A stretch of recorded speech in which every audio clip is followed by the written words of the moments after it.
أعوذ بالله السميع العليم من الشيطان الرجيم. ولو أننا نزلنا إليهم الملائكة وكلمهم الموتى وحشرنا عليهم كل شيء قبلا ما كانوا ليؤمنوا إلا أن يشاء الله ولكن أكثرهم يجهلون. وكذلك جعلنا لكل نبي عدوا شياطين الإنس والجن يوحي بعضهم إلى بعض زخرف القول غرورا ولو شاء ربك ما فعلوه فذرهم وما يفترون. ولتصغى إليه أفئدة الذين لا يؤمنون بالآخرة وليرضوه وليقترفوا ما هم مقترفون. أفغير الله أبتغي حكما وهو الذي أنزل إليكم الكتاب مفصلا والذين آتيناهم الكتاب يعلمون أنه منزل من ربك بالحق فلا تكونن من الممترين. وتمت كلمة ربك صدقا وعدلا لا مبدل لكلماته وهو السميع العليم.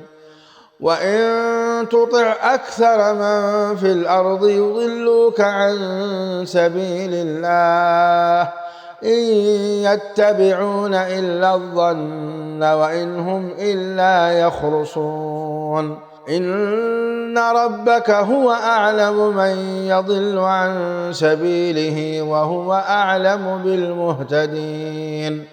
فكلوا مما ذكر اسم الله عليه إن كنتم بآياته مؤمنين.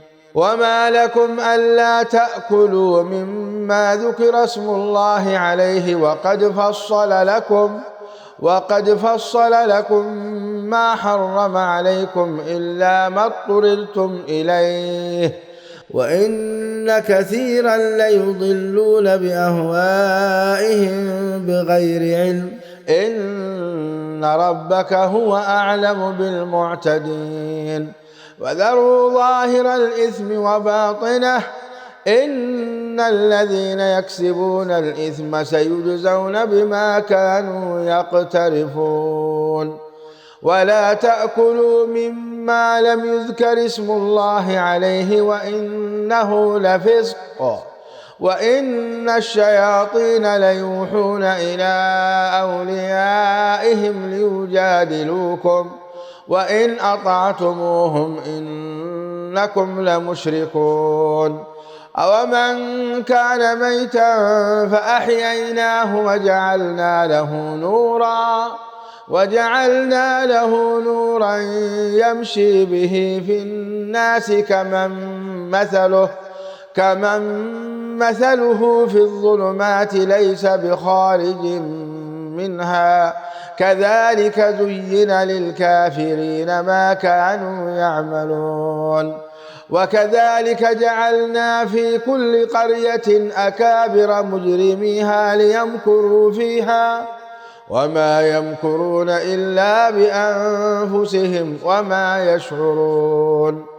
وإذا جاءتهم آية قالوا لن نؤمن حتى نؤتى مثل ما أوتي رسل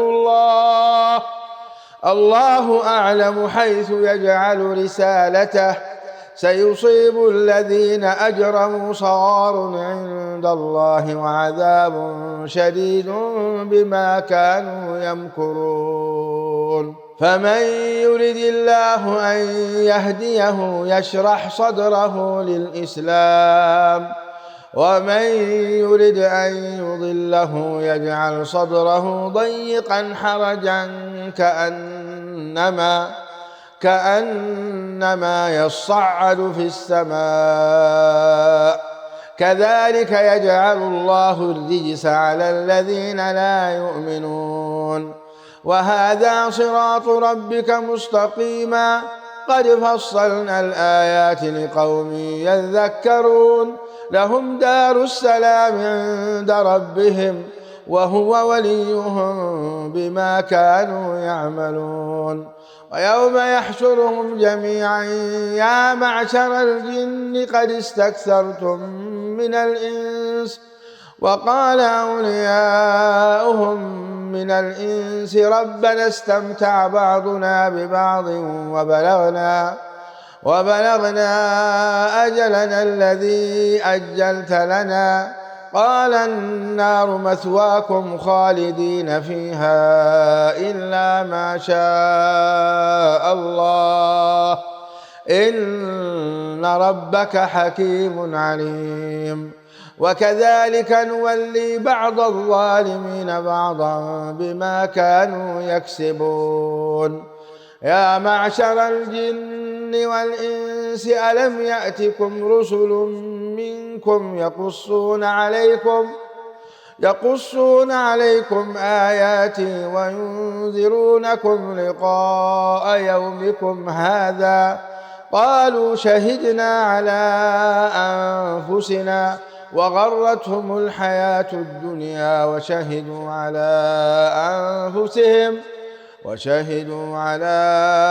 أنفسهم أنهم كانوا كافرين ذلك أن لم يكن ربك مهلك القرى بظلم وأهلها غافلون ولكل درجات مما عملوا وما ربك بغافل عما يعملون وربك الغني ذو الرحمة إن يشأ يذهبكم ويستخلف من بعدكم ما يشاء كما أنشأكم من ذرية قوم آخرين إنما توعدون لآت وما أنتم بمعجزين قل يا قوم اعملوا على مكانتكم إني عامل فسوف تعلمون من تكون له عاقبة الدار إنه لا يفلح الظالمون وجعلوا لله مما ذرأ من الحرث والأنعام نصيبا فقالوا هذا لله بزعمهم وهذا لشركائنا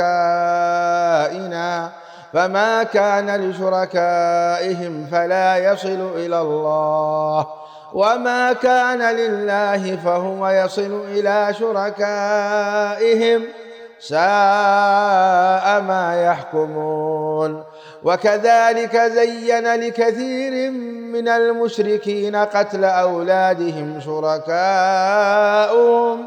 شركاؤهم ليردوهم وليلبسوا عليهم دينهم ولو شاء الله ما فعلوه فذرهم وما يفترون وقالوا هذه أنعام وحرث حجر لا يطعمها إلا من نشاء بزعمهم وأنعام حرمت ظهورها وأنعام لا يذكرون اسم الله عليها افتراء عليه سيجزيهم بما كانوا يفترون وقالوا ما في بطون هذه الأنعام خالصة لذكورنا ومحرم على أزواجنا وإن يكن ميتة فهم فيه شركاء سيجزيهم وصفهم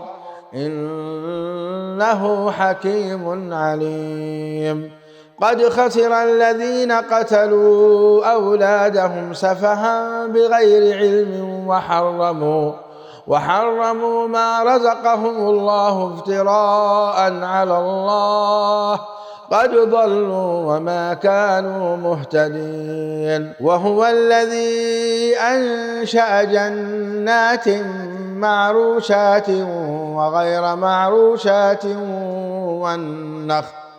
والنخل والزرع مختلفا أكله والزيتون والرمان متشابها وغير متشابه كلوا من ثمره إذا أثمر وآتوا حقه يوم حصاده ولا تسرفوا إنه لا يحب المسرفين.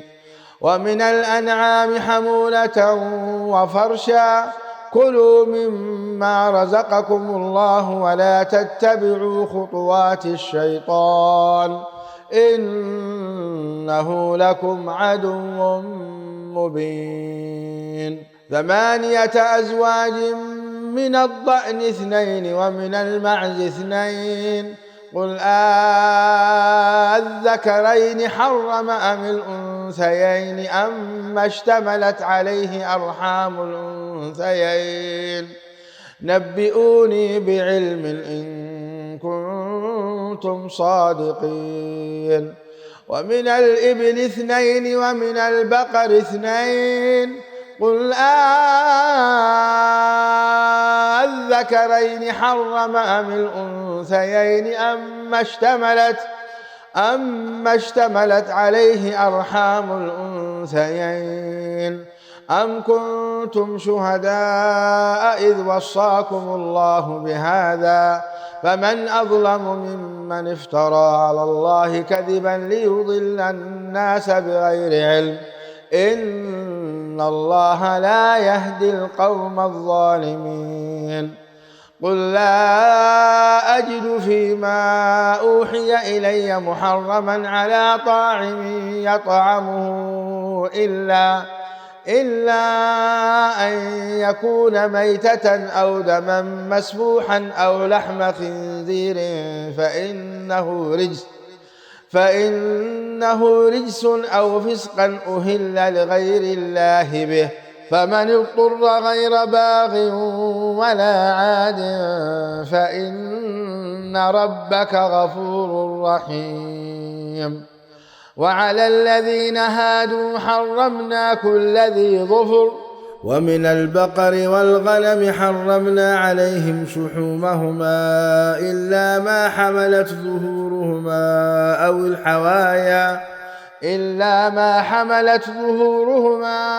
أو الحوايا أو ما اختلط بعظم ذلك جزيناهم ببغيهم وإنا لصادقون. فإن كذبوك فقل ربكم ذو رحمة واسعة ولا يرد بأسه عن القوم المجرمين. سيقول الذين أشركوا لو شاء الله ما أشركنا ولا آباؤنا ولا حرمنا من شيء كذلك كذب الذين من قبلهم حتى ذاقوا بأسنا قل هل عندكم من علم فتخرجوه لنا إن تتبعون إلا الظن وإن أنتم إلا تخرصون. قل فلله الحجة البالغة ولو شاء لهداكم أجمعين. قل هلم شهداءكم الذين يشهدون أن الله حرم هذا فإن شهدوا فلا تشهد معهم ولا تتبع أهواء الذين كذبوا بآياتنا والذين لا يؤمنون بالآخرة وهم بربهم يعدلون. قل تعالوا أتل ما حرم ربكم عليكم ألا تشركوا به شيئا وبالوالدين إحسانا ولا تقتلوا أولادكم من إملاق نحن نرزقكم وإياهم ولا تقربوا الفواحش ما ظهر منها وما بطن ولا تقتلوا النفس التي حرم الله إلا بالحق ذلكم وصاكم به لعلكم تعقلون ولا تقربوا مال اليتيم إلا بالتي هي أحسن حتى يبلغ أشده وأوفوا الكيل والميزان بالقسط لا نكلف نفسا إلا وسعها وإذا قلتم فاعدلوا ولو كان ذا قربى وبعهد الله أوفوا ذلكم وصاكم به لعلكم تذكرون وأن هذا صراطي مستقيما فاتبعوه ولا تتبعوا السبل فتفرق بكم عن سبيله ذلكم وصاكم به لعلكم تتقون ثم آتينا موسى الكتاب تماما على الذي أحسن وتفصيلا لكل شيء وهدى ورحمة لعلهم بلقاء ربهم يؤمنون وهذا كتاب أنزلناه مبارك فاتبعوه واتقوا لعلكم ترحمون أن تقولوا إنما أنزل الكتاب على طائفتين من قبلنا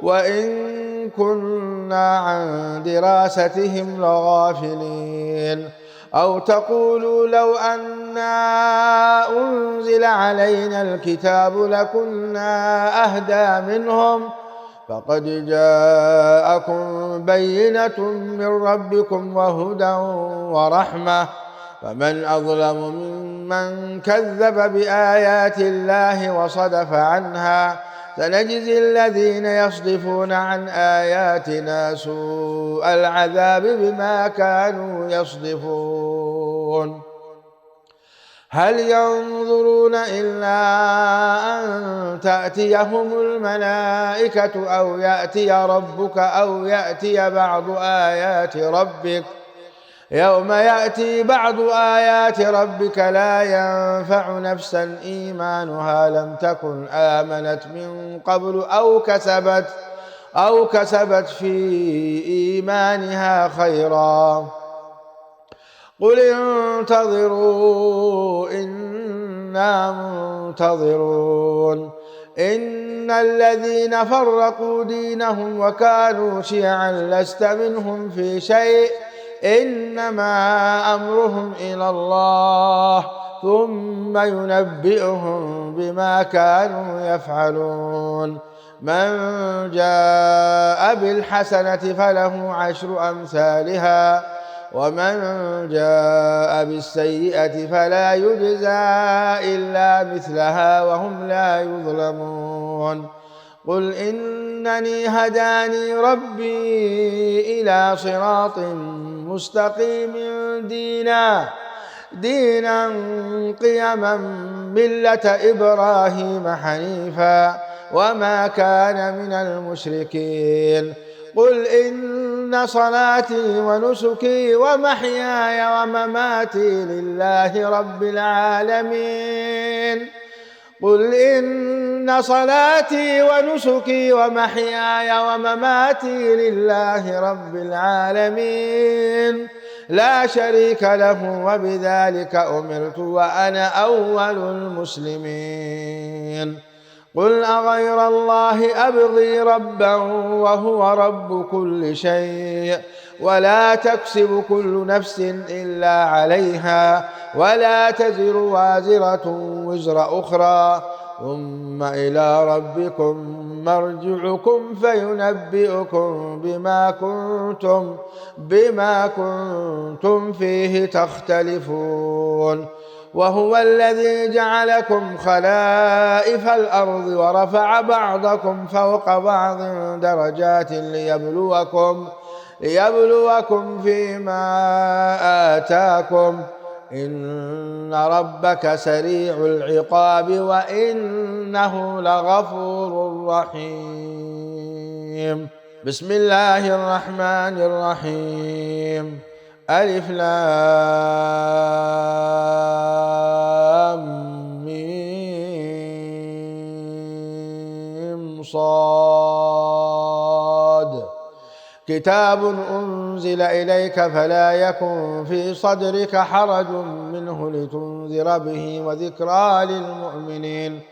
اتبعوا ما أنزل إليكم من ربكم ولا تتبعوا من دونه أولياء قليلا ما تذكرون.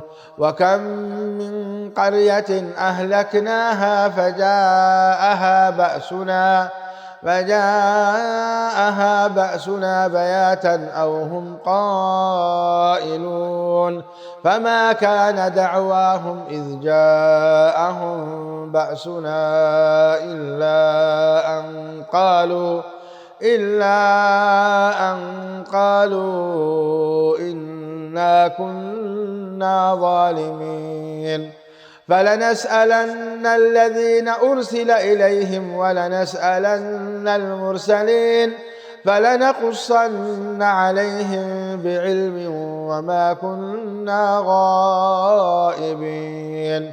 والوزن يومئذ الحق فمن ثقلت موازينه فأولئك هم المفلحون ومن خفت موازينه فأولئك الذين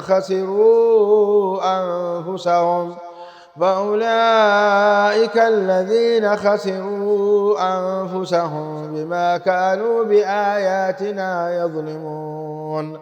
ولقد مكناكم في الأرض وجعلنا لكم فيها معايش قليلا ما تشكرون.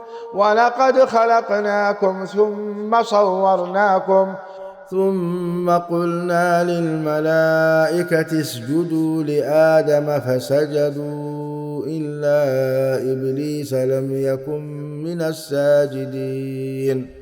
قال ما منعك ألا تسجد إذ أمرتك؟ قال أنا خير منه خلقتني من نار وخلقته من طين. قال فاهبط منها فما يكون لك أن تتكبر فيها واخرج إنك من الصاغرين. قال أنظرني إلى يوم يبعثون. قال إنك من المنظرين. قال فبما أغويتني لأقعدن لهم صراطك المستقيم ثم لآتينهم من بين أيديهم ومن خلفهم وعن أيمانهم وعن شمائلهم ولا تجد أكثرهم شاكرين. قال اخرج منها مذءوما مدحورا لمن تبعك منهم لأملأن جهنم منكم أجمعين. ويا آدم اسكن أنت وزوجك الجنة فكلا من حيث شئتما ولا تقربا هذه الشجرة فتكونا من الظالمين. فوسوس لهما الشيطان ليبدي لهما ما وري عنهما من سوآتهما وقال ما نهاكما ربكما عن هذه الشجرة إلا أن تكونا ملكين أو تكونا من الخالدين. وقاسمهما إني لكما لمن الناصحين. فدلاهما بغرور فلما ذاقا الشجرة بدت لهما سوآتهما وطفقا يخصفان عليهما من ورق الجنة وناداهما ربهما ألم أنهكما عن تلكما الشجرة وأقل لكما إن الشيطان لكما عدو مبين. قالا ربنا ظلمنا أنفسنا وإن لم تغفر لنا وترحمنا لنكونن من الخاسرين. قال اهبطوا بعضكم لبعض عدو ولكم في الأرض مستقر ومتاع إلى حين. قال فيها تحيون وفيها تموتون ومنها تخرجون.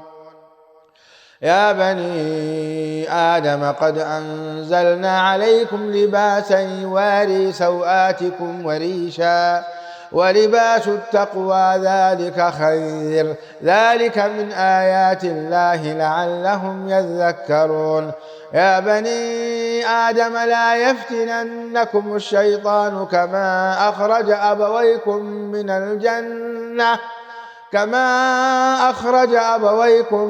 من الجنة ينزع عنهما لباسهما ليريهما سوآتهما إنه يراكم هو وقبيله من حيث لا ترونهم إنا جعلنا الشياطين أولياء للذين لا يؤمنون. وإذا فعلوا فاحشة قالوا وجدنا عليها آباءنا والله أمرنا بها قل إن الله لا يأمر بالفحشاء أتقولون على الله ما لا تعلمون. قل أمر ربي بالقسط وأقيموا وجوهكم عند كل مسجد وادعوه مخلصين له الدين كما بدأكم تعودون. فريقا هدى وفريقا حق عليهم الضلالة إنهم اتخذوا الشياطين أولياء من دون الله ويحسبون أنهم مهتدون. يا بني آدم خذوا زينتكم عند كل مسجد وكلوا واشربوا ولا تسرفوا إنه لا يحب المسرفين. قل من حرم زينة الله التي أخرج لعباده والطيبات من الرزق قل هي للذين آمنوا في الحياة الدنيا خالصة يوم القيامة كذلك نفصل الآيات لقوم يعلمون. قل إنما حرم ربي الفواحش ما ظهر منها وما بطن والإثم والبغي بغير الحق وأن تشركوا بالله ما لم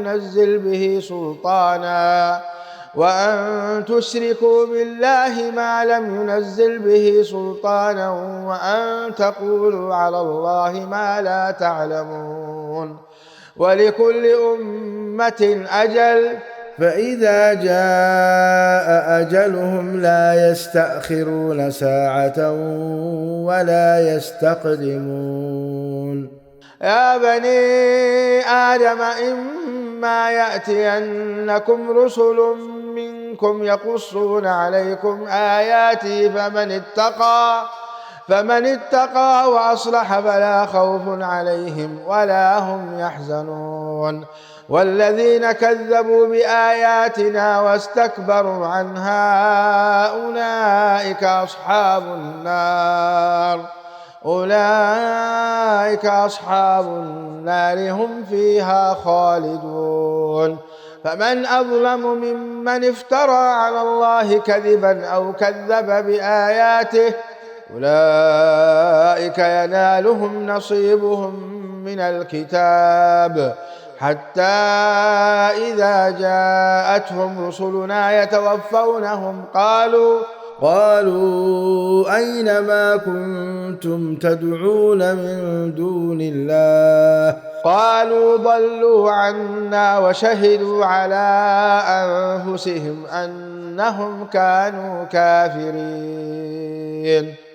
قال ادخلوا في قد خلت من قبلكم من الجن والإنس في النار كلما دخلت أمة لعنت أختها حتى إذا اداركوا فيها جميعا قالت أخراهم لأولاهم ربنا هؤلاء أضلونا فآتهم عذابا ضعفا من النار. قال لكل ضعف ولكن لا تعلمون.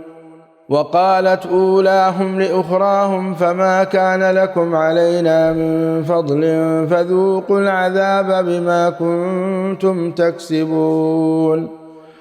إن الذين كذبوا بآياتنا واستكبروا عنها لا تفتح لهم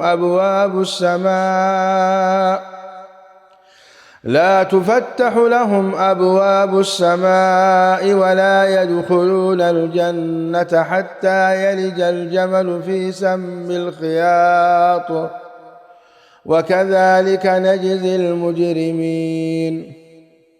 لهم من جهنم مهاد ومن فوقهم غواش وكذلك نجزي الظالمين. والذين آمنوا وعملوا الصالحات لا نكلف نفسا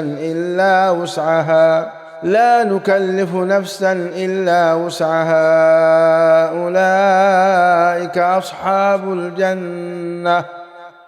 أولئك أصحاب الجنة هم فيها خالدون. ونزعنا ما في صدورهم من غل تجري من تحتهم الأنهار وقالوا الحمد لله الذي هدانا لهذا وما كنا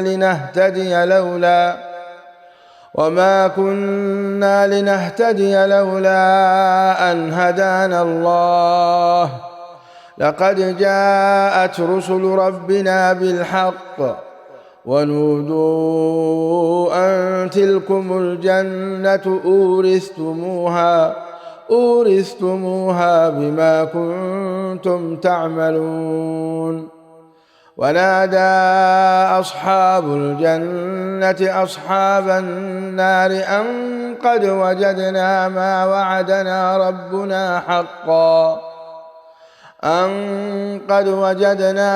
وعد ربنا حقا فهل وجدتم ما وعد ربكم حقا؟ قالوا نعم. فأذن مؤذن بينهم اللعنة الله على الظالمين الذين يصدون عن سبيل الله ويبغونها عوجا وهم بالآخرة كافرون. وبينهما حجاب. وعلى الأعراف رجال يعرفون كلا بسيماهم ونادوا أصحاب الجنة أن سلام عليكم لم يدخلوها وهم يطمعون. وإذا صرفت أبصارهم تلقاء أصحاب النار قالوا ربنا لا تجعلنا مع القوم الظالمين. ونادى أصحاب الأعراف رجالا يعرفونهم بسيماهم قالوا ما أغنى عنكم جمعكم وما كنتم تستكبرون أهؤلاء الذين أقسمتم لا ينالهم الله برحمة ادخلوا الجنة لا خوف عليكم ولا أنتم تحزنون. ونادى أصحاب النار أصحاب الجنة أن أفيضوا علينا من الماء أو مما رزقكم الله قالوا إن الله حرمهما على الكافرين الذين اتخذوا دينهم لهوا ولعبا وغرتهم الحياة الدنيا فاليوم ننساهم كما نسوا لقاء يومهم هذا وما كانوا بآياتنا يجحدون ولقد جئناهم بكتاب فصلناه على علم هدى ورحمة لقوم يؤمنون هل ينظرون إلا تأويله يوم يأتي تأويله يقول الذين نسوه من قبل قد جاءت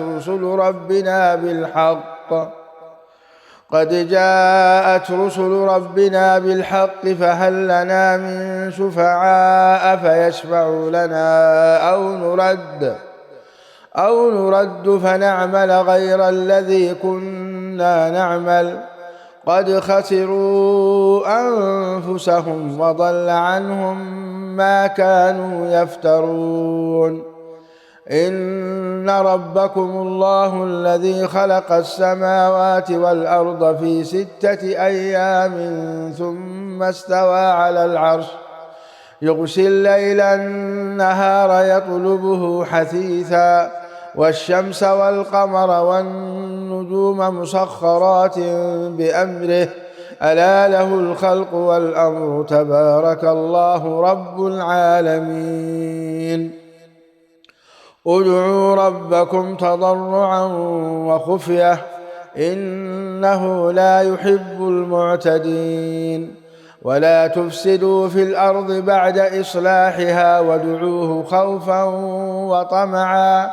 إن رحمة الله قريب من المحسنين وهو الذي يرسل الرياح بشرا بين يدي رحمته حتى إذا أقلت سحابا ثقالا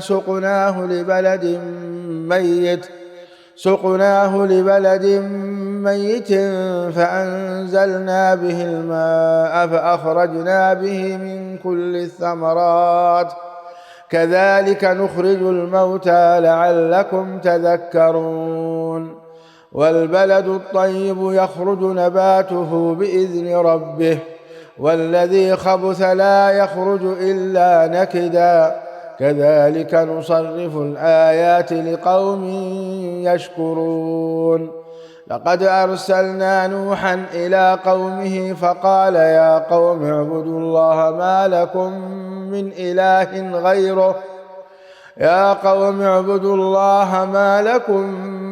إله غيره إني أخاف عليكم عذاب يوم عظيم قال الملأ من قومه إنا لنراك في ضلال مبين قال يا قوم ليس بي ضلالة ولكني رسول من رب العالمين أبلغكم رسالات ربي وأنصح لكم وأعلم من الله ما لا تعلمون أوعجبتم أن جاءكم ذكر من ربكم على رجل منكم لينذركم ولتتقوا ولعلكم ترحمون فكذبوه فأنجيناه والذين معه في الفلك وأغرقنا الذين كذبوا بآياتنا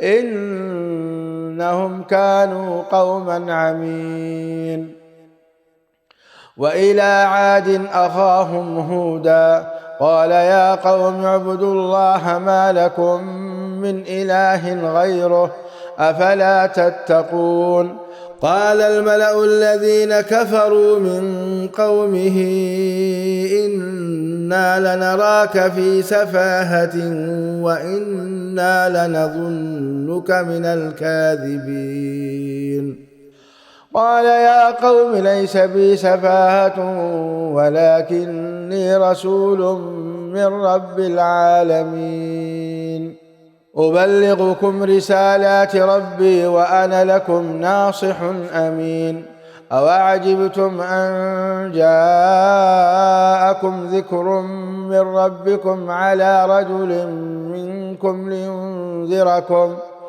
واذكروا إذ جعلكم خلفاء من بعد قوم نوح وزادكم في الخلق بسطة فاذكروا آلاء الله لعلكم تفلحون قالوا أجئتنا لنعبد الله وحده ونذر ما كان يعبد آباؤنا فأتنا بما تعدنا إن كنت من الصادقين قال قد وقع عليكم من ربكم رجس وغضب أتجادلونني في أسماء سميتموها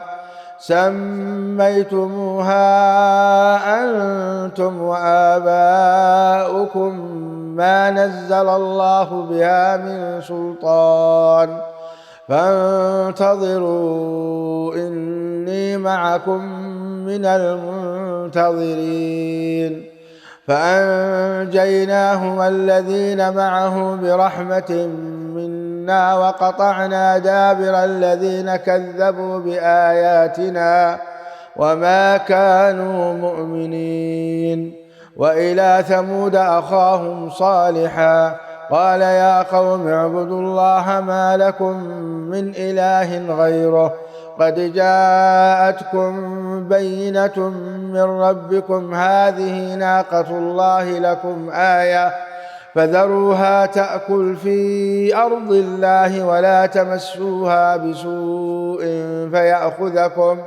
فيأخذكم عذاب أليم واذكروا إذ جعلكم خلفاء من بعد عاد وبوأكم في الأرض تتخذون من سهولها قصورا وتنحتون الجبال بيوتا واذكروا آلاء الله ولا تعثوا في الأرض مفسدين قال الملأ الذين استكبروا من قومه للذين استضعفوا لمن آمن منهم أتعلمون أن صالحا مرسل من ربه قالوا إنا بما أرسل به مؤمنون قال الذين استكبروا إنا بالذي آمنتم به كافرون فعقروا الناقة وعتوا عن أمر ربهم وقالوا يا صالح ائتنا بما تعدنا إن كنت من المرسلين فأخذتهم الرجفة فأصبحوا في دارهم جاثمين فتولى عنهم وقال يا قوم لقد أبلغتكم رسالة ربي ونصحت لكم ولكن لا تحبون الناصحين ولوطا إذ قال لقومه أتأتون الفاحشة ما سبقكم بها من أحد من العالمين إنكم لتأتون الرجال شهوة من دون النساء بل أنتم قوم مسرفون وما كان جواب قومه إلا أن قالوا أخرجوهم من قريتكم إنهم أناس يتطهرون فأنجيناه وأهله إلا امرأته كانت من الغابرين وأمطرنا عليهم مطرا فانظر كيف كان عاقبة المجرمين وإلى مدين أخاهم شعيبا قال يا قوم اعبدوا الله ما لكم من إله غيره قد جاءتكم بينة من ربكم فأوفوا الكيل والميزان ولا تبخسوا الناس أشياءهم ولا تفسدوا في الأرض بعد إصلاحها ذلكم خير لكم إن كنتم مؤمنين. ولا تقعدوا بكل صراط توعدون وتصدون عن سبيل الله من آمن به وتبغونها عوجا. واذكروا إذ كنتم قليلا فكثركم وانظروا كيف كان عاقبة المفسدين. وإن كان طائفة منكم آمنوا بالذي أرسلت به وطائفة لم يؤمنوا فاصبروا حتى يحكم الله بيننا وهو خير الحاكمين.